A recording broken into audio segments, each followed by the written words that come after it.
avec les intervenants, avec un premier temps d'échange qui va avec les intervenants de l'université et un deuxième temps pour vous permettre de répondre à un temps de questions-réponses. Donc, tout au long de la présentation, je vous invite à utiliser le chat pour poser vos questions. C'est Lucie en coulisses qui va se charger de les recueillir et puis Raphaël qui va nous les restituer dans cette deuxième partie. Donc voilà, n'hésitez pas à poser vos questions, elles vont être traitées. Donc voilà, l'objectif de ce rendez-vous, c'est donc de comprendre en effet ce qui affecte nos étudiants et aussi comprendre comment la question de la santé mentale est abordée à l'Université catholique de Lille et aussi voir qui incarne ces dispositifs. Alors, le thème de la santé mentale, en effet, est incontournable. Il a été déclaré grande cause nationale 2025 par le gouvernement. Depuis, le narratif des médias ne cesse de nous remonter des données plutôt inquiétantes concernant nos jeunes. Parmi elles, un exemple ici, le bulletin mensuel de Santé publique France déclare que chez la tranche d'âge des 18-24 ans, les recours pour idées suicidaires et troubles de l'humeur dépassent les niveaux observés les années précédentes. D'autres données encore, alors très variées, hein, il y a eu un premier baromètre de la national de la santé mentale qui a fait paraître un certain nombre de chiffres en déclarant que voilà, 60% des étudiants présentent une suspicion de détresse psychologique. On a également la Nightline Europe qui a remonté en 2025 également que 16% des appels reçus voilà, sont liés à un problème de solitude. Donc voilà, beaucoup de données qui nous remontent et qui nous font part d'un mal-être plutôt voilà, inquiétant. Alors aujourd'hui, on a envie de savoir quelle est cette réalité, et particulièrement à l'Université catholique de Lille. Pour ça, je vais proposer donc à Piero Turchi de se joindre à nous. Donc Piero, tu es vice-président vie étudiante à l'Université catholique de Lille. Voilà, depuis cette année, est-ce que tu peux te présenter, Piero? Bonjour Diane, merci. Bonjour à toutes et à tous. Donc effectivement, je suis Piero Turchi. Je dirige l'un des établissements de l'université, qui est l'ISTC, qui est une école qui forme des managers au service des métiers du marketing, de la communication. Et j'ai la chance effectivement de partager avec ma consoeur de l'IESEG, Caroline Roussel, depuis le 1er juillet, la mission de vice-président chargé de la vie étudiante pour notre université. Merci Pierrot. Juste avant de te poser des questions sur notre thème du jour, est-ce que tu peux nous recontextualiser un peu le périmètre de l'université, nous dire un peu, catholique de Lille évidemment, nous dire qu'est-ce qu'elle est, c'est quoi en quelques chiffres? Avec plaisir, Diane. Donc effectivement, ce qu'on appelle Université catholique de Lille, c'est une fédération d'établissements qui rassemble, vous l'avez à l'écran, entre 43 et 44 000 étudiants, et ce qui fait de nous le deuxième ensemble universitaire de la région des Hauts-de-France en termes d'effectifs. Une information importante, c'est que nos établissements sont des établissements sous statut associatif privé à but non lucratif. Et donc, le gouvernement, enfin le ministère pardon, de l'enseignement supérieur nous attribue le label ESPIG pour établissement d'enseignement supérieur privé d'intérêt général, qui nous reconnaît deux choses. D'abord, la participation des établissements de l'université aux grandes missions de service public de l'enseignement supérieur, de la recherche. Et puis, s'inscrit dans nos statuts, dans nos missions, le principe fondamental de non-lucrativité, ce qui veut dire que 100% de nos ressources sont consacrées à la pédagogie, à la recherche, au cadre de vie sur nos campus et à l'attention, bien sûr, portée à la qualité de vie étudiante. Et donc, on a à l'écran, effectivement, le panorama de cette fédération, 5 facultés, 18 écoles et instituts qui rassemblent à peu près 360 parcours de formation qui couvrent tous les champs disciplinaires de l'enseignement supérieur. Bon, là, on a une belle description, merci Pierrot. Maintenant, je te propose qu'on aille directement dans le vif du sujet. Tu parlais de 43 000 étudiants, donc quelle est la place de la santé au sein de la vie étudiante et comment elle est abordée à l'Université catholique de Lille? Alors, avant de parler de la santé, on peut peut-être juste dire deux mots sur ce qui se trouve en amont de ces questions de santé et de santé mentale. Et c'est bien sûr la vie étudiante de qualité qu'on souhaite proposer à nos étudiants. Ce qu'on souhaite proposer, c'est une réelle expérience de vie. On parle souvent en interne de formation intégrale. Ça passe par le développement des personnalités, par la capacité des étudiants à mobiliser leurs ressources intérieures, comment on va leur apprendre à devenir des jeunes adultes autonomes à travers la dimension citoyenne de certains projets, à travers l'engagement associatif, à travers le service aux autres et à la société, donc à travers tout un parcours d'expériences qui font grandir et surtout qui font l'objet de relectures personnelles et personnalisées.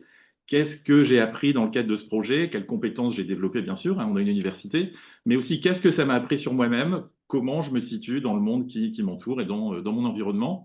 Et tout cela s'inscrit dans notre fameux SDVE, le schéma directeur de la vie étudiante, qui constitue le socle commun de tous les établissements pour d'abord accueillir tous les étudiants et favoriser leur insertion, pour prendre soin de leur santé physique, psychique et spirituelle, et puis bien sûr pour mettre à leur disposition des campus qui se veulent vivants, durables, en interaction avec la cité, avec leur entourage, et au sein desquels nous allons pouvoir favoriser, reconnaître et valoriser toutes les formes d'engagement. Donc ça, c'est pour la partie amont. Là, maintenant, si on glisse vers les sujets qui concernent la santé et la santé mentale, on est bien entendu très, très attentif à nos missions d'information et de prévention sur des sujets comme l'alimentation, l'hygiène de vie, la prévention des addictions, mais aussi l'organisation du temps, la gestion du stress, notamment pendant les périodes d'examen, qui sont des périodes assez anxiogènes pour les étudiants. Et puis concrètement, on a dans les murs de l'université, je pense que Cyril en parlera tout à l'heure, un centre de santé dédié aux étudiants. Donc c'est notre CPSU pour Centre Polyvalent de Santé Universitaire, grâce auquel on propose des consultations de médecine générale, de gynécologie pour les jeunes filles, de soins infirmiers, ainsi que, et c'est la thématique du jour, des aides psychologiques, avec une double mission, le soin bien sûr, mais aussi, je le répète, la prévention. Et puis, depuis juillet 2025, on en reparlera tout à l'heure, notre université a rejoint le CSME, qui est le Conseil de santé mentale étudiant, et qui est un dispositif de coordination qui vise à faciliter les collaborations et les mises en relation entre notre communauté universitaire et puis les acteurs de la santé mentale du territoire, autour de trois vocations: la prévention, la formation et bien sûr le soin. Merci Pierrot. Donc, je pense que tu as clairement défini l'ambition aussi, enfin, comment la Cato souhaite accompagner ses étudiants et les accompagner dans un épanouissement personnel. Et aussi le fait qu'en effet, il y a un maillage fait sur le territoire avec d'autres partenaires. Euh, donc, aujourd'hui, j'aimerais te poser une dernière question. Alors, comment ça se passe en fait pour les écoles et les facultés? Comment elles sont accompagnées, ces écoles et facultés, pour la question de la santé mentale? Toutes ces... Alors, on est effectivement très, très ambitieux, hein. Tu l'as dit tout à l'heure, les chiffres que tu as présentés en introduction nous invitent à être très, très fortement mobilisés. D'abord, je l'indique, Cyril reviendra là-dessus, mais on a 3 psychologues dans l'équipe du CPSU.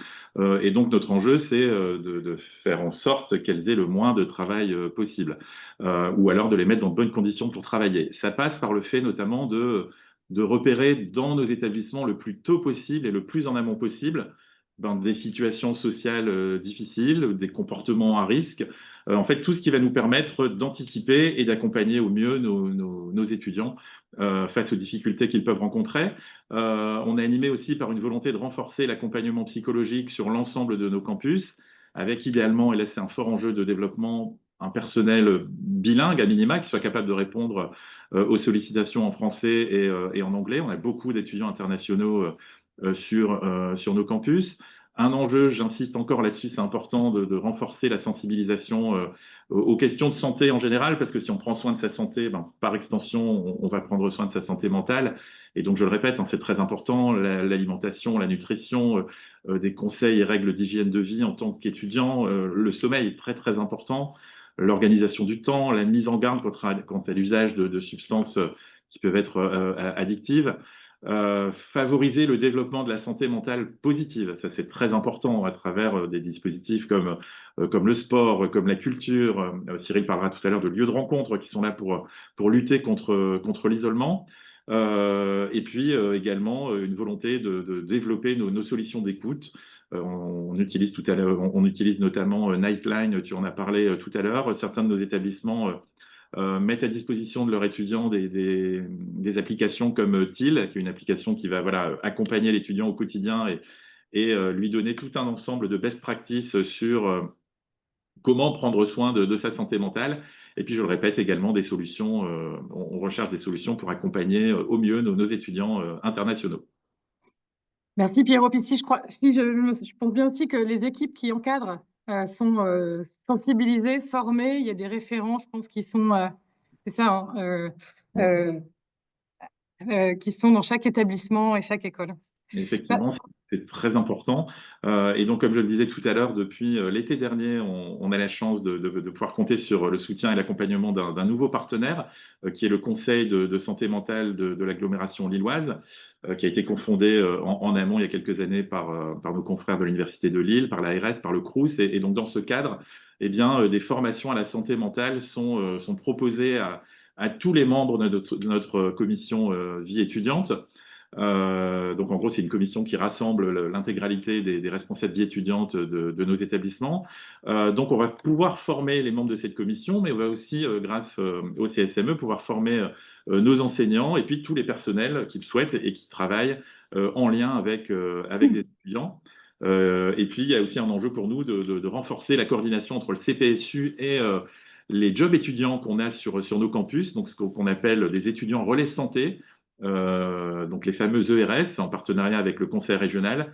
Et donc, en développant une formation, sensibilisation de ces étudiants aux questions de santé mentale étudiante, eh bien, ces ERS, ces emplois étudiants relais santé, vont nous permettre de mieux déployer notamment des campagnes de prévention à l'échelle de l'ensemble du campus. bon, la prévention et l'accompagnement de ces étudiants est détecté. C'est ce que je retiens voilà, de tes propos. Merci Pierrot.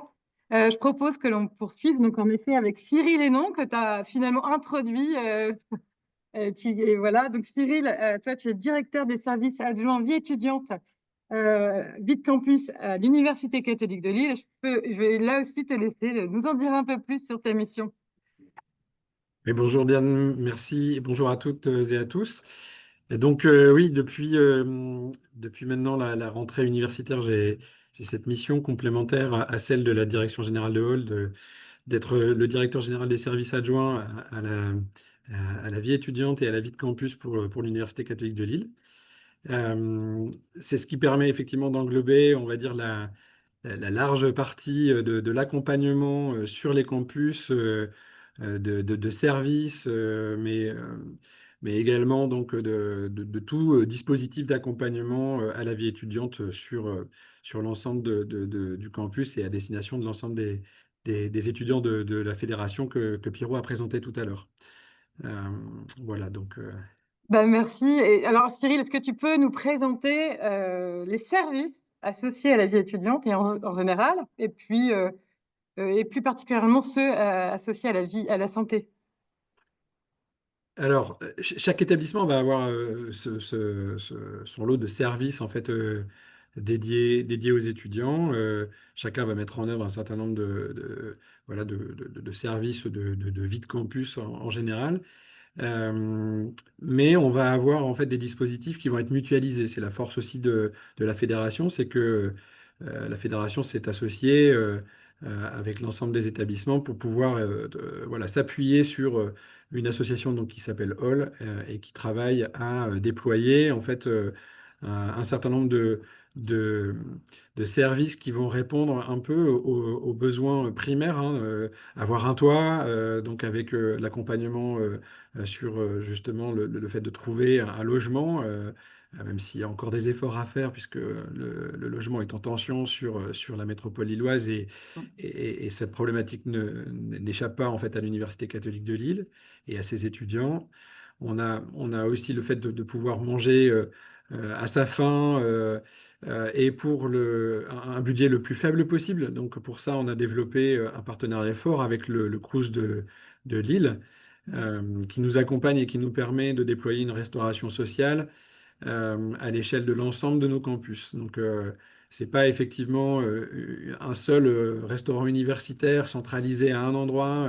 Aujourd'hui, on a eu la chance de pouvoir déployer, grâce à cette convention de partenariat, des points de restauration plus proches des étudiants au sein même des établissements.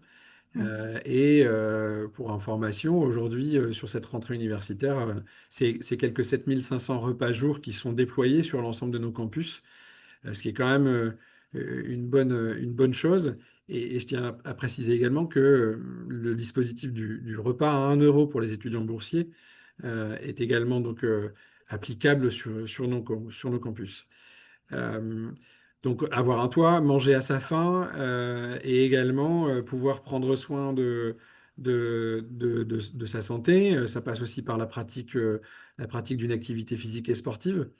On développe également donc avec cette association un centre de fitness, un club de fitness en plein cœur du campus qui va déployer de l'activité physique de type cardio, muscu, mais également des cours collectifs.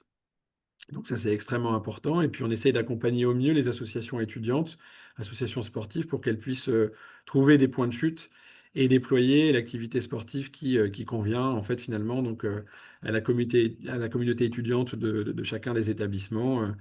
Certains vont préférer faire du badminton, du foot, etc. Voilà, on essaie de trouver, de les accompagner pour trouver les points de chute les plus adaptés, en fait, pour chacun d'entre eux. Et puis, on va arriver donc sur les deux derniers services. Vivien est présent là et avec nous. Et donc, il y a le service solidarité qui est assez large aujourd'hui, hein, qui a pris forme en fait par finalement la mise en place d'assistants sociaux à destination donc de l'ensemble de la communauté étudiante de la Cato. Donc voilà, un accompagnement au quotidien, mais Vivien présentera donc l'accompagnement des assistants sociaux plus largement tout à l'heure. Mais ce service solidarité prend une forme différente depuis quelque temps, puisque on a senti qu'il était nécessaire de déployer des éducateurs spécialisés aussi. Tu parlais tout à l'heure, Pierrot, de la nécessité d'identifier le plus en amont possible celles et ceux qui sont éventuellement en isolement, en souffrance. C'est vrai que le dispositif Solidarité dans son ensemble, par les assistants sociaux, mais également les éducateurs spécialisés qui sont présents dans nos résidences, qui sont présents dans nos campus, et notamment, par exemple, dans un point de restauration qu'on appelle le Green, qui est un tiers-lieu, hein, qui est ouvert du matin au soir, et puis qui n'est pas effectivement qu'un seul point de restauration. On va y trouver des points bas, des points hauts, dans lesquels on va pouvoir se poser pour travailler, pour jouer, pour discuter, pour échanger. Et c'est un lieu dans lequel le matin, on va prendre son petit-déj, le midi, on va pouvoir manger, le soir également. Mais entre-temps, c'est un lieu où on va rompre l'isolement, ne serait-ce que par effectivement la capacité de trouver dans ce lieu voilà, un tas de camarades présents, mais également, donc on va pouvoir organiser là un certain nombre d'actions de prévention, notamment par les équipes du CPSU. Hein, je viendrai sur la partie CPSU juste à la fin. Euh, et puis la capacité à ce que des associations étudiantes puissent venir présenter en fait leurs actions, leurs événements. On va retrouver Ilévia, on va retrouver la ville de Lille, on va retrouver un certain nombre d'associations comme le Campus Market qui vient faire son marché de temps en temps, une fois par mois généralement, pour vendre des plantes, des meubles, des fripes, du matériel informatique récupéré et qui va être revendu à moindre coût pour permettre aux étudiants voilà, qui ont peut-être des budgets très serrés de pouvoir trouver là, en fait, finalement, donc, voilà, des éléments qui sont nécessaires pour eux. Et donc le dernier point, le CPSU, hein, il a déjà été évoqué plusieurs fois, le Centre polyvalent de santé universitaire. Dans la polyvalence, on entend bien effectivement donc médecine générale, gynécologie, accompagnement psychologique, infirmerie.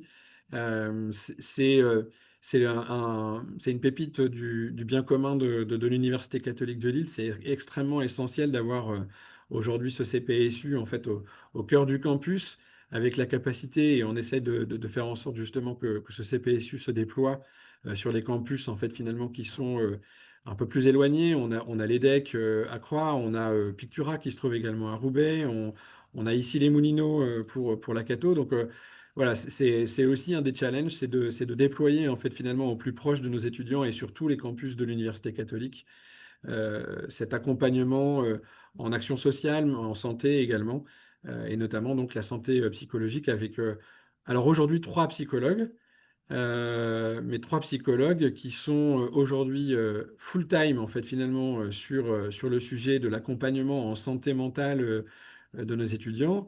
L'une d'entre elles, pour ne pas la citer, Céline Dupont, prend du temps aussi beaucoup pendant les débuts d'année universitaire pour accompagner les étudiants donc, dans un système de prévention. Mais c'est vrai qu'aujourd'hui, elles sont overbookées. Il y a quelques années encore, elles n'étaient que un temps plein et demi. Aujourd'hui, elles sont trois temps pleins. Euh, Enfin, vraiment, c'est une question, quoi. C'est se dire comment, en fait, on peut aligner encore demain 4, 5 psychologues, et je pense qu'on aurait largement de quoi remplir leur emploi du temps sans aucun problème. C'est pas une bonne nouvelle, en fait. Bon. En effet, merci Cyril déjà pour voilà, cette présentation de tous les services et comme tu dis, l'occupation, enfin voilà, la charge des psychologues aujourd'hui interroge. D'ailleurs, est-ce que toi tu pourrais nous expliquer un petit peu, ça fait 6 ans hein, maintenant que tu es chez Hall, c'est ce que tu me disais. Oui. Est-ce que tu pourrais nous donner un petit peu les constats, les tendances de tes équipes euh, par rapport à la fragilité étudiante et puis finalement, quelles sont les causes de cette fragilité? La fragilité, elle a toujours été présente. Alors, c'est vrai qu'on a eu un événement à vivre tous ensemble qui n'était pas très heureux, hein, qui s'appelle le Covid et qui nous a en fait finalement poussé dans nos retranchements, nous a isolés nous-mêmes. On a vécu nous-mêmes en fait finalement une forme d'isolement forcé par effectivement donc ces confinements successifs qu'on a pu vivre. Pour certains d'entre nous, on a eu la chance de le vivre en fait finalement dans nos familles, dans des maisons peut-être très sympathiques. Mais pour beaucoup d'étudiants, en fait, ça n'a pas été le cas. Des étudiants, et pas que des étudiants étrangers hein, qui n'ont pas pu rentrer chez eux, mais c'est également aussi des étudiants français qui étaient finalement un peu éloignés de leur famille et qui ont vécu effectivement un confinement. Alors quand on a une chambre d'étudiants qui fait 10-12 mètres carrés pour certains qui ont la chance d'avoir plutôt 20, 25, 30 mètres carrés. Ça paraît pas mal en fait finalement quand on vit au quotidien, mais qu'on sort du quotidien, enfin au quotidien sur le campus, quand on va vivre cette expérience étudiante au quotidien, ça fonctionne très bien confiné dans 12, 15, 20 mètres carrés pendant des mois, c'est pas la même chose. Donc je pense que ça, cet événement-là a vraiment aussi donc peut-être accéléré le sujet ou en tout cas a remis en fait finalement la lumière peut-être sur des éléments qui étaient d'ores et déjà présents. On s'est préoccupé, les médias se sont préoccupés davantage en fait finalement donc des étudiants à ce moment-là de la vie qu'on a tous vécu parce qu'effectivement c'était assez frappant. Mais on voit bien effectivement que cet élément-là, c'était un révélateur, mais c'est pas forcément, peut-être ça a été un accélérateur, mais c'est pas forcément non plus quelque chose, donc la santé mentale en général, hein, quelque chose qui n'existait pas auparavant. Là, on a effectivement donc un focus qui a été mis. Et comme tu le disais, effectivement, donc c'est une conséquence, en fait, finalement, la santé mentale de causes multifactorielles. On parle de l'isolement tout à l'heure, on a aussi beaucoup de cas de précarité, on a beaucoup de difficultés relationnelles, qu'elles soient familiales, amicales. Il y a des gens qui sont des étudiants qui sont chez nous et qui sont en rupture totale en fait avec leur famille. Et ça, bien évidemment que c'est parfois très compliqué à vivre. Il suffit qu'on soit en rupture totale avec sa famille, qu'on soit présent sur un campus, qu'on soit en plus affublé d'une précarité financière. Alors c'est un tout qui amène forcément donc à, euh, à une difficulté à avoir en fait finalement une sérénité mentale assurément pour tout à chacun. Euh, Bien évidemment que aussi le contexte général de notre pays, mais plus largement du monde dans lequel on vit aujourd'hui, n'est pas forcément voilà, facilitant aussi pour une santé mentale apaisée. On a la guerre qui se déploie partout, on a l'éco-anxiété dont on peut parler. Enfin, voilà, les causes sont vraiment multifactorielles. Et puis, oui, c'est indiqué ici aussi dans les slides, hein, la place du numérique, les réseaux sociaux. Euh, sont aussi des accélérateurs de justement de peut-être de mauvaises nouvelles qui se répandent assez facilement Et puis les réseaux sociaux aussi peuvent avoir des travers, hein, pour faciliter peut-être aussi parfois du harcèlement, de la discrimination. Enfin voilà, il y a des choses aussi comme ça qui sont extrêmement présentes.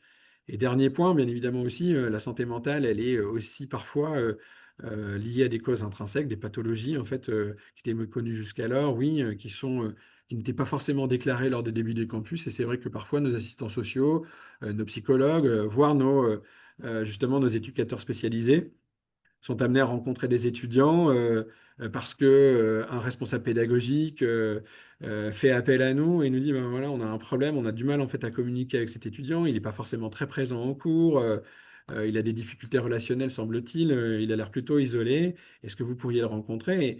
Et c'est au détour en fait finalement parfois de ces rencontres.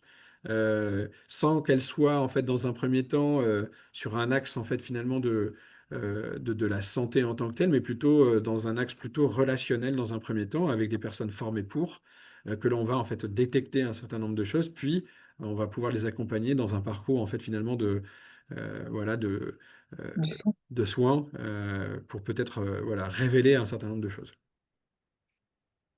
Oui, tu me disais ça. En effet, il y a des étudiants qui découvrent alors qu'ils sont en formation, bah, que voilà, ils ont des difficultés pour d'autres raisons qui leur sont, ouais, voilà, de formes de pathologie. Et ça, c'est assez courant. Tu dis, enfin, voilà, c'était des scénarios possibles. Exactement. Et on n'y pense pas forcément, en fait, aussi à ces types de parcours. On pense Non, non, et beaucoup. c'est compliqué pour ces jeunes, effectivement, et même leur famille, parce que parfois, en fait, on parle de situations où ni la famille ni l'étudiant en tant que tel n'avaient conscience en fait finalement que ce qu'ils vivaient ou la difficulté à laquelle ils étaient confrontés tous en fait finalement au quotidien en fait était le fait d'une pathologie en fait mais qui n'avait pas été détectée. Ouais. Merci Cyril. Et encore une petite question. Donc, ouais, comment est identifié un étudiant fragilisé et quels sont ses recours? Donc, tu les as déjà évoqués, mais on va juste rapidement peut-être voilà, dire c'est quoi les recours disponibles, les outils disponibles. Tout à fait. Alors, effectivement, le conseil de santé mentale étudiant est un dispositif. La Nightline est un autre dispositif. Effectivement, le CPSU. Et tout ça, en fait, finalement, enfin, tous ces dispositifs-là sont, en fait, finalement, les orientations vers lesquelles on peut accompagner les étudiants une fois qu'on les a identifiés. Le plus gros du job, en fait, finalement, c'est ça, hein, c'est que la santé mentale ou l'état de santé mentale, la plupart du temps, elle est invisible, en fait. Mm. La difficulté, c'est Pierrot le disait tout à l'heure, c'est pour ceux qui sont en contact au premier rang en fait avec les étudiants. C'est les responsables pédagogiques, c'est les professeurs, c'est effectivement donc l'ensemble en fait finalement de celles et ceux qui font la vie du campus au quotidien, qui sont au contact des étudiants. C'est les associations étudiantes elles-mêmes aussi, les acteurs en fait finalement des BDE, des BDS, des BDA qui sont aussi à former en fait parce que ils sont eux aussi des sentinelles. Je crois que Pierrot avait évoqué ce point-là. Mm. Euh, pour effectivement détecter. Et la plupart du temps, encore une fois, c'est très peu visible. Euh, et euh, et c'est compliqué d'attendre en fait finalement qu'un étudiant par un comportement particulier finalement soit identifié pour qu'il puisse effectivement donc être accompagné par l'ensemble des dispositifs. Hein. Là, on voit également en fait dans les slides qui sont présentés le service solidarité, hein, l'ensemble des dispositifs qui sont accompagnés. En fait, finalement, pour répondre aux différentes causes que l'on a évoquées tout à l'heure, on a tout un tas en fait finalement de dispositifs. Mais le gros de l'activité, le gros de la difficulté, c'est vraiment l'identification en fait finalement des étudiants. Alors on sait qu'ils sont très nombreux, tu as donné les chiffres tout à l'heure. Euh, c'est pas forcément visible. Puis on va pas forcer quelqu'un, on va pas forcer un étudiant en fait finalement donc à s'inscrire en fait finalement dans l'un des dispositifs qu'on peut mettre en œuvre. Mm. Et ça, en fait, finalement, c'est aussi un constat en fait un peu difficile pour tout à chacun, c'est que on sait qu'il y a plein d'étudiants qui ne vont pas bien, on ne les voit pas forcément, ils ne lèvent pas forcément tous la main, euh, et, et pour autant, on a plutôt envie de mettre en œuvre un certain nombre d'éléments pour faciliter le quotidien de celles et ceux qui ont levé la main, oui, mais pour celles et ceux aussi qui n'osent pas franchir la porte du CPSU, qui n'osent pas aller taper à la porte aussi de chez Vivien et Adam, nos deux assistants sociaux, pour les accompagner. Et c'est là où, en fait, finalement, donc, ce dispositif qui est trop peu existant encore aujourd'hui, hein, mais qui est en fait pour moi voilà, un élément clé en complément, hein, c'est pas le seul élément clé, mais un élément clé en complément, c'est nos deux éducateurs spécialisés volants qui parcourent en fait finalement les résidences étudiantes, qui sont présents dans, dans les rues, dans nos campus, qui sont appelés par les établissements eux-mêmes, et voilà, qui sont une espèce de porte d'entrée, quoi. Ok, merci. Alors, juste pour donner quelques informations, Cyril, je te laisse nous partager quelques données de l'année universitaire 2024-2025 relevées par tes équipes. Ouais, c'est vrai que le CPSU, alors il est, on va dire aujourd'hui, dans un niveau de consultation possible fermé, puisque si on ne va pas plus loin que le nombre de médecins ou de psychologues, en fait, on restera aux alentours des 15 000 consultations. Il faut rappeler qu'il y a 7 ans, c'était moitié moins.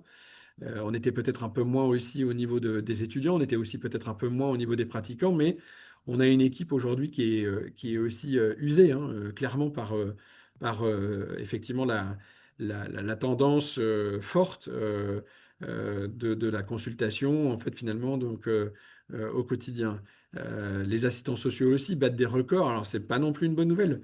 Vivien en parlera tout à l'heure, mais cette année universitaire, ce début d'année universitaire particulièrement, nous montre que, alors ils sont de plus en plus identifiés, c'est une chose, mais que le nombre de rendez-vous effectués par Vivien et Adam, donc les assistants sociaux, se déploie. On voit ici hein, 1500 rendez-vous effectués par Vivien et Adam l'an dernier, ils sont deux pour quelques dizaines de milliers d'étudiants, c'est ce qu'on a évoqué tout à l'heure. Ce qui nous frappe aussi, c'est ce 3 mois d'attente aujourd'hui pour un premier rendez-vous psy. C'est quelque chose qui est désormais stabilisé, mais qui n'est que difficilement acceptable. Alors, on a des créneaux pour des situations d'urgence, mais effectivement, euh, 3 mois, pour dire à un étudiant, dans 3 mois, tu lèves la main, mais dans 3 mois seulement, tu pourras avoir un rendez-vous avec un psychologue, c'est trop compliqué. C'est trop compliqué. Et puis 15% des étudiants aidants, là, c'est plutôt un nouveau sujet, c'est un sujet émergent.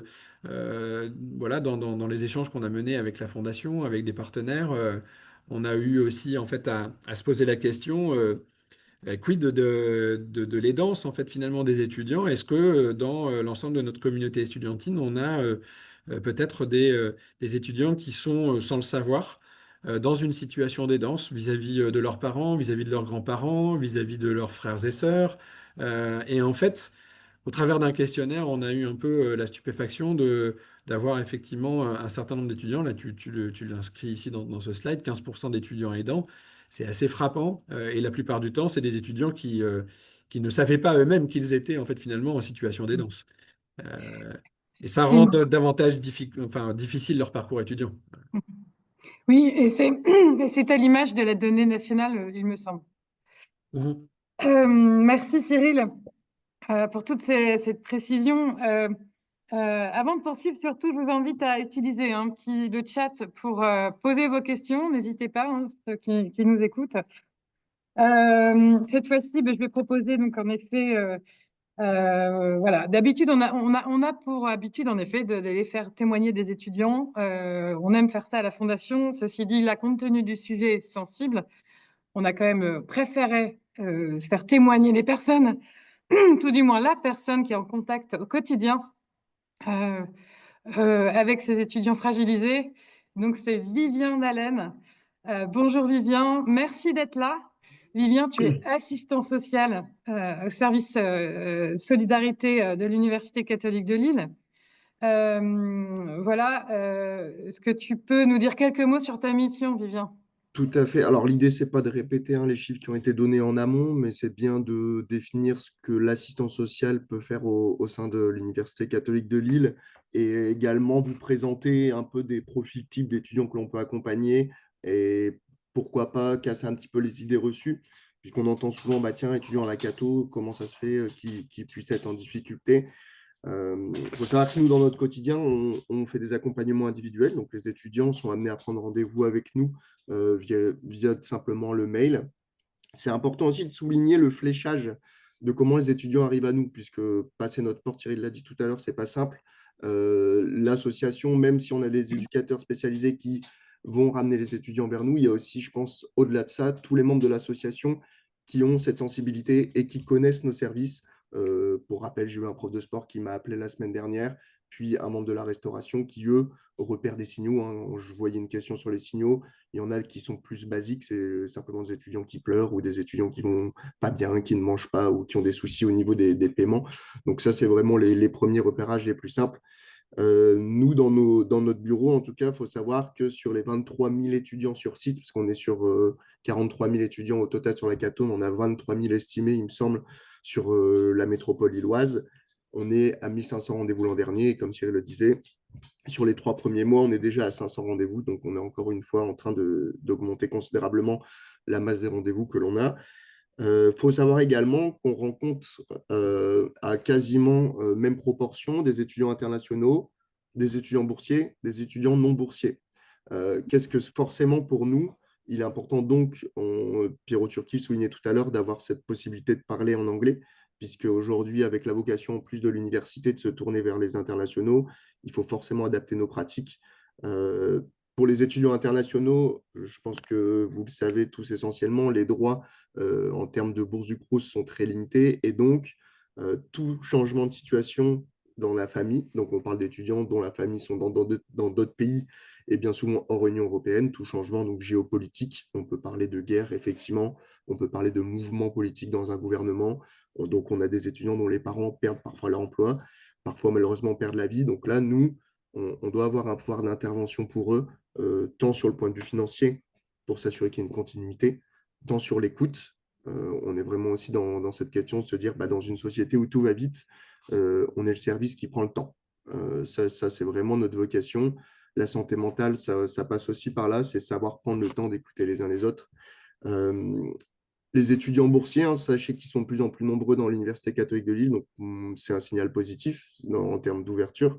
Maintenant, forcément, qui dit boursier du Crous, c'est forcément lié au fait que les parents ont des faibles revenus. Donc, il y a un moindre changement de situation entraîne des situations bien plus complexes sur lesquelles nous, on est en devoir d'intervenir.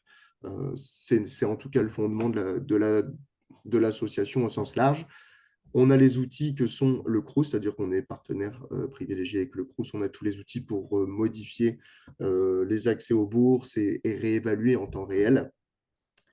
Et on est également en contact avec tous les partenaires globaux que sont la CAF, la préfecture, la CPM, avec des accès facilités. Donc ça, c'est vraiment comme ça qu'il faut retenir qu'on existe. Sachez également, du coup, pour les étudiants non boursiers, pour lesquels les parents auraient des fonds nécessaires pour remettre leurs enfants à études à la Cato, il y a forcément des changements qui peuvent intervenir parfois dans une vie. On parle de divorce, d'arrêt maladie, d'accident de vie. Eh bien, c'est tous ces éléments-là qui font que nous, on doit intervenir parfois sans concession et sans distinction des étudiants que l'on reçoit.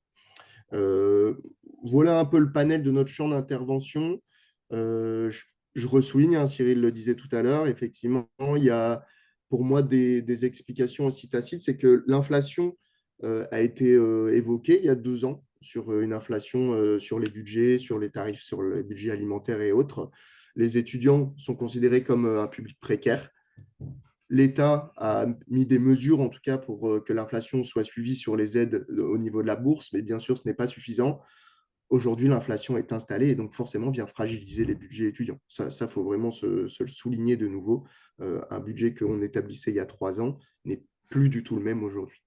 Donc voilà, un petit peu notre panel d'intervention. Est-ce que tu te souviens un petit peu, tu as des en tête, c'est peut-être une colle que je te pose, mais un exemple du budget, Non, le budget d'un étudiant il y a 4-5 ans et aujourd'hui, par exemple? Ok, alors quand je parle de budget étudiant, hein, pour être clair pour tous, ça comprend l'alimentation, le loyer, les loisirs, tout ce qui est charge fixe sur le forfait téléphone, les achats de vêtements, produits d'hygiène, etc. Et en partant du principe que les étudiants mangent au restaurant universitaire. Il y a 3 ans, on était en moyenne à 650 € par mois. Aujourd'hui, on est entre 750 et 800 euros. Ok. Ouais, moi, c'est précis. Merci, Vivien. Et à préciser que tous ces éléments-là ne tiennent pas compte des frais de scolarité à payer. C'est vraiment que sur le frais de vie pur. Alors, est-ce que tu peux nous en dire un peu plus sur les premières raisons à venir te rencontrer? Parce que de mémoire, tu parlais aussi du motif numéro 1 Oui, tout à fait. et des suivants.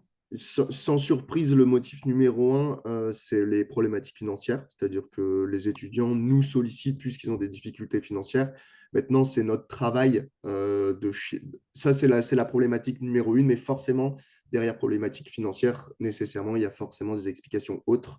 Et c'est là notre travail de chercher un petit peu ces éléments-là pour les comprendre, pour essayer de voir ce qui est possible de faire. Donc là, c'est problématique financière. Parfois, c'est un étudiant qui a perdu son emploi ou un parent qui lui-même a perdu son emploi et donc on l'apprend avec l'étudiant. Et donc, on a vraiment ce travail nécessaire de prévention que l'on fait en début d'année quand on a le temps, et cette année, c'était moins le cas, d'aller à la rencontre des étudiants lors des présentations et bien leur préciser, aujourd'hui, tout va bien, mais en prévention, si jamais demain, ça allait moins bien, sachez que nous, on existe. Et ça, ce travail, il est nécessaire. Il faut le faire chaque année, le renouveler. Et ça, forcément, notre action aujourd'hui se limite sur ce volet-là, puisqu'on souhaite absolument répondre en urgence aux étudiants en individuel et que nos délais, qui sont aujourd'hui de 3 semaines, ne s'agrandissent pas. Vivien, juste pour terminer, est-ce que tu pourrais nous partager une situation récente qui t'a le plus marqué dernièrement ou... Voilà. Oui, bah, c'est vrai que là, j'en ai une en tête par rapport à la situation d'une étudiante qui était non boursière, qui a passé notre porte en étant orientée par un membre de responsabilité étudiante au sein des facs. Cette étudiante-là, en fait, elle est venue exprimer la relation qu'elle avait avec ses parents et le fait que ses choix, en tout cas personnels, que ce soit d'avoir un petit copain, puis ensuite de rejoindre l'Université catholique de Lille, soit contesté par ses parents, si bien qu'une rupture commençait à se dessiner, c'est-à-dire que les parents ont simplement exprimé l'envie de ne pas poursuivre tout simplement, de s'investir dans l'éducation de leur fille et de lui tourner le dos, plus lui parler en tout cas. C'est une étudiante, donc forcément, que j'ai vu beaucoup, avec des rendez-vous fréquents toutes les 2 semaines, sur lequel on a pu à la fois construire une stabilité financière en négociant une bourse au niveau du Crous sur ces éléments-là, à la fois, on parlait tout à l'heure des emplois relais santé, elle a bénéficié des emplois relais santé pour avoir un job et un complément de revenu qui est venu stabiliser tout ça, un suivi psychologique en parallèle pour construire cette nouvelle vie, en tout cas sans les parents qui sont si on peut parler du terme renier, et qui aujourd'hui, en tout cas, rentre en Master 2, a trouvé son alternance et donc a de belles perspectives, au moins d'un point de vue pédagogique. Et à mon sens, c'est ici l'essence même de l'association et de l'Université catholique au sens large, c'est s'assurer qu'un étudiant qui rencontre une situation imprévisible dans son parcours universitaire puisse poursuivre dans les meilleures conditions. Et ça, c'est tout le maillage qui existe et tout l'investissement de chacun qui fait qu'on en arrive là et qu'on peut en arriver là d'avoir des beaux projets comme celui-ci. Merci, Vivien.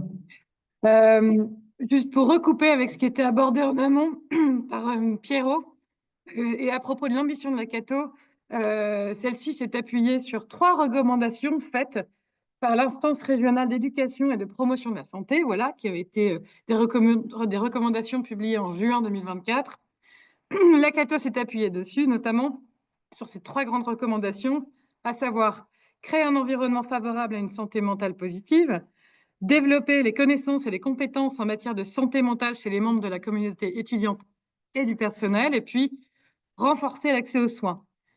Rapidement, juste Pierre ou Cyril, est-ce que vous avez vous pouvez nous dire comment se positionne en quelques mots aujourd'hui la Cato par rapport à ces trois critères, ces 3 recommandations? Je vais prendre la partie, la partie environnement favorable et Cyril, si tu veux bien, je te laisserai la partie accès aux soins santé. On l'a rapidement évoqué tout à l'heure, cet environnement favorable à une santé mentale positive, il passe notamment par le fait de proposer à nos étudiants des activités qui vont leur permettre sur le campus à la fois de rompre l'isolement, mais aussi et surtout de s'ouvrir l'esprit, de s'aérer l'esprit. Et donc, les 2 éléments qui nous viennent en tête le plus rapidement, ce sont bien sûr la culture et le sport. Donc, le fait de disposer d'une offre culturelle et artistique sur nos campus, eh bien, ça permet à nos étudiants de soit s'investir eux-mêmes dans la pratique d'une activité culturelle et ou de profiter d'une offre culturelle, eh bien, tout simplement pour sortir et élargir son horizon. On a un campus créatif sur le campus qui propose des activités culturelles très larges et variées à nos étudiants. Et puis on a quelques belles comédies musicales auxquelles participent plusieurs centaines d'étudiants et qui font la fierté et la joie de notre université. Donc de l'engagement, j'ai la possibilité de pratiquer une activité culturelle et ou d'assister à des événements culturels sur le campus pour et par les étudiants ou tout simplement pour les étudiants avec des dispositifs culturels qui viennent de l'extérieur. Encourager la pratique du sport, je ne reviens pas sur ce qu'a déjà dit Cyril sur voilà, la mise à disposition d'équipements sportifs pour nos étudiants, mais ça passe aussi par des événements comme la Coupe de l'université qu'on a relancée de manière très très intense avec beaucoup de succès l'an dernier. Là, on a des centaines et des centaines d'étudiants qui se sont mobilisés sur cet événement. Donc, je fais du sport, je mets l'esprit, un corps sain dans un corps sain, un corps sain, pardon, dans un esprit sain dans un corps sain. Je vais y arriver. Il est tôt. Pardon. Donc de la culture, du sport, tout ça est très fortement bénéfique pour la santé. Mais je le répète, ce sont aussi des moyens très très importants de créer du lien et de partager des moments de complicité avec les consoeurs et confrères étudiants, et pas que d'ailleurs. Merci Pierrot. Donc, s'épanouir dans une dimension artistique et culturelle, être accompagné sur le plan santé ou être voilà, identifié et pouvoir accéder aux soins. Alors, je suis désolée, j'accélère un petit peu, mais le temps passe et les questions affluent. Donc, voilà. Donc, s'il fallait conclure, on pourrait dire que à la Cato, donc à l'Université catholique de Lille, des dispositifs existent grâce, alors c'est le moment aussi de le reconnaître, grâce à la générosité de mécènes et donateurs. Merci à eux. On a pu développer, renforcer des dispositifs. Aussi, bon nombre d'entre eux ont fait leurs preuves. À plusieurs reprises, on a entendu parler du tiers-lieu, le Green. Il a un tel succès, il a tellement un rôle important sur le plan social qu'il est voué à être dupliqué. On a encore d'autres outils qu'on souhaite garantir, tels que le fonds de solidarité qui est consommé tous les ans, et ensuite maintenir la promotion du sport, maintenir l'engagement des étudiants, c'est comment s'épanouir, chercher à s'épanouir, à se révéler dans une mission, dans un projet dans lequel on s'investit en dehors de ses études. Voilà, c'est tous ces axes-là aujourd'hui pour lesquels on cherche encore du soutien. Alors, le soutien, bien sûr, ça peut être un soutien financier, mais c'est aussi un soutien, tous ceux qui nous écoutent peuvent devenir ambassadeurs de cette démarche et nous aider voilà, à renforcer ces dispositifs et ces actions qui existent, qui font leurs preuves et qu'il faut absolument renforcer. Le temps voilà, passe et je pense qu'il va être temps de prendre le temps justement de vos questions. Donc, je vais laisser Raphaël voilà, prendre la main sur le partage des questions. Et puis aussi, j'ai aussi quand même oublié de préciser, excuse-moi Raphaël, il y a une dimension quand même on n'a pas parlé de l'aumônerie étudiante, mais qui est aussi un outil important dans l'accompagnement des étudiants, qui est toujours un lieu d'accueil, voilà, et qui est aussi très entreprenant sur des démarches de cette dimension voilà, d'accompagnement individuel, autrement. Cette fois, je vous laisse, Raphaël, je te laisse la main pour nous partager les questions que tu as pu ressentir. Merci Diane et merci, bonjour à toutes et tous. Merci pour vos questions qui sont nombreuses et très différentes. Donc, je vous propose tout simplement de les prendre dans l'ordre d'arrivée. Il y avait une première question qui est intervenue pendant la conversation qui était quels sont les critères d'un étudiant qui va mal? Est-ce qu'il y a un profil type ou finalement vous faites face à une multitude de cas qui chacun demande des réponses spécifiques? Alors, qui veut répondre? Je veux bien répondre, mais pour compléter, hein. Non, malheureusement, il n'y a pas de profil type. On l'a dit tout à l'heure, c'est multifactoriel. En fait, il n'y a pas il y a pas de réponse voilà, avec un ingrédient donné. Il n'y a pas de parcours donné. Les parcours de vie sont tellement variés et il y a tellement d'éléments qui peuvent aujourd'hui donc influencer sur la santé mentale d'un étudiant que non, il y a pas de critères type, quoi. Il n'y a pas un parcours type. Merci pour cette réponse. On l'a dit. Ah, Vivien, vous voulez apporter Bah, un c'était juste qu'effectivement, et donc en réponse un peu à Cyril, c'est que nous, on se donne tous les moyens. Je pense que le meilleur moyen de les repérer, c'est d'aller au plus près. Et donc, c'est d'avoir tous nos administratifs, les étudiants relais, qui sont en fait les premiers interlocuteurs, ces étudiants qui vont mal et qui font remonter l'information. Merci à tous les deux. Une question, on l'a vu, donc c'est un délai d'attente qui est en augmentation. Comment est-ce qu'on ferait pour réduire le délai d'attente pour un premier rendez-vous psy et est-ce qu'on a programmé quelque chose en ce sens? Je vais donc m'y coller également. La seule réponse à apporter pour améliorer le délai de réponse pour un premier rendez-vous psy, c'est d'embaucher un psychologue complémentaire. Et oui, en fait, le sujet a bien été pris en compte puisque une offre d'emploi va être donc diffusée là dans les prochains jours pour recruter un psychologue en complément. Alors je dis un psychologue en complément, ça peut être de mi-temps, ça peut être pourquoi pas un peu plus.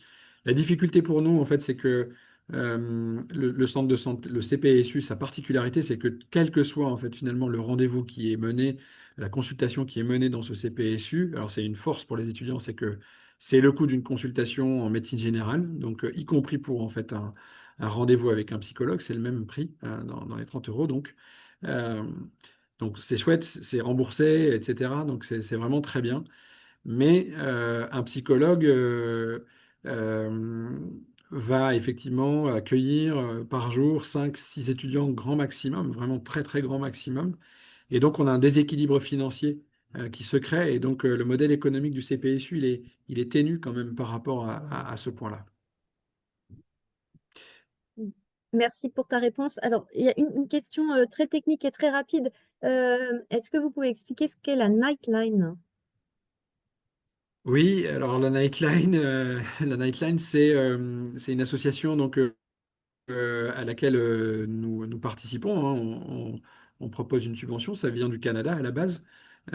Et ce sont des étudiants bénévoles qui sont donc accompagnés, formés par des psychologues, accompagnés aussi au dispositif en tant que tel, et qui répondent sur une ligne téléphonique et ou en fait une ligne chat au moment où en fait finalement les dispositifs de vie courante qui ont plutôt lieu en fait en journée, eux sont fermés. Et donc c'est le soir, c'est le week-end. Et c'est également donc en français et en anglais. Donc c'est extrêmement intéressant. C'est de l'écoute la plupart du temps.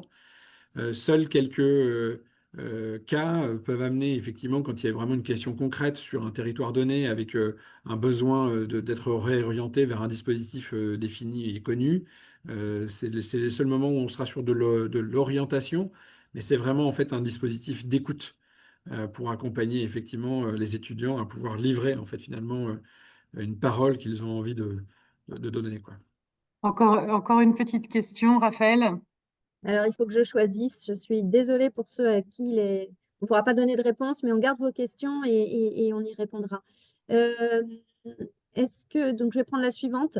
Euh, Est-ce que vous êtes allé voir sur d'autres campus, dans d'autres universités, ailleurs, en France ou à l'étranger, pour voir ce qui se faisait en termes d'accompagnement?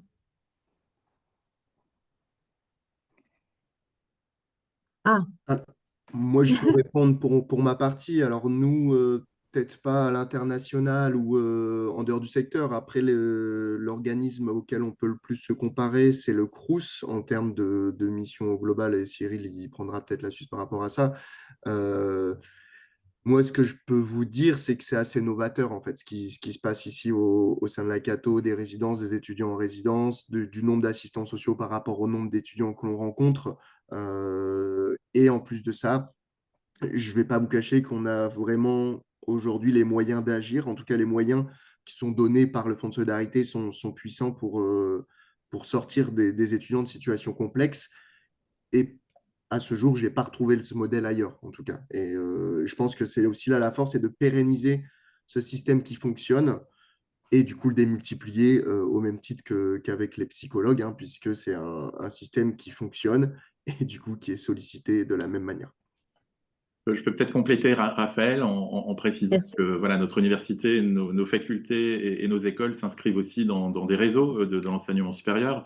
Je pense à la conférence des grandes écoles, je pense à la FESIC, je pense à l'UDESCA, qui sont des fédérations d'établissements qui ont toutes et tous une commission qui traite des sujets d'ouverture sociale, de cohésion sociale.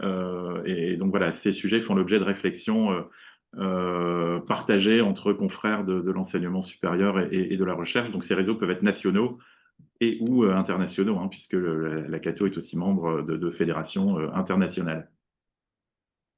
Je crois que Cyril voulait compléter. Juste pour repréciser, parce on l'a souligné plusieurs fois, mais c'est extrêmement important. Le CSME, pour nous, c'est aussi un partenariat extrêmement fort et ça participe aussi de, quelque part, alors c'est pas du benchmark, mais néanmoins, en tout cas, c'est une capacité à partager en fait les bonnes pratiques. L'objectif aussi de ce CSME, c'est d'aller voir ce qui se passe dans les universités, voilà, de piocher en fait finalement dans ce qui se passe autour de nous, de voir sur le territoire même, en fait finalement, de mieux connaître notre territoire, le maillage tel qu'il est fait. Donc, c'est extrêmement important, en fait, finalement. Donc, ce CSME, c'est pour nous extrêmement important donc, qu'on y soit aujourd'hui associé. Merci Raphaël, merci Pierrot, merci Julien. Je suis désolée, je vous interromps. Merci Cyril.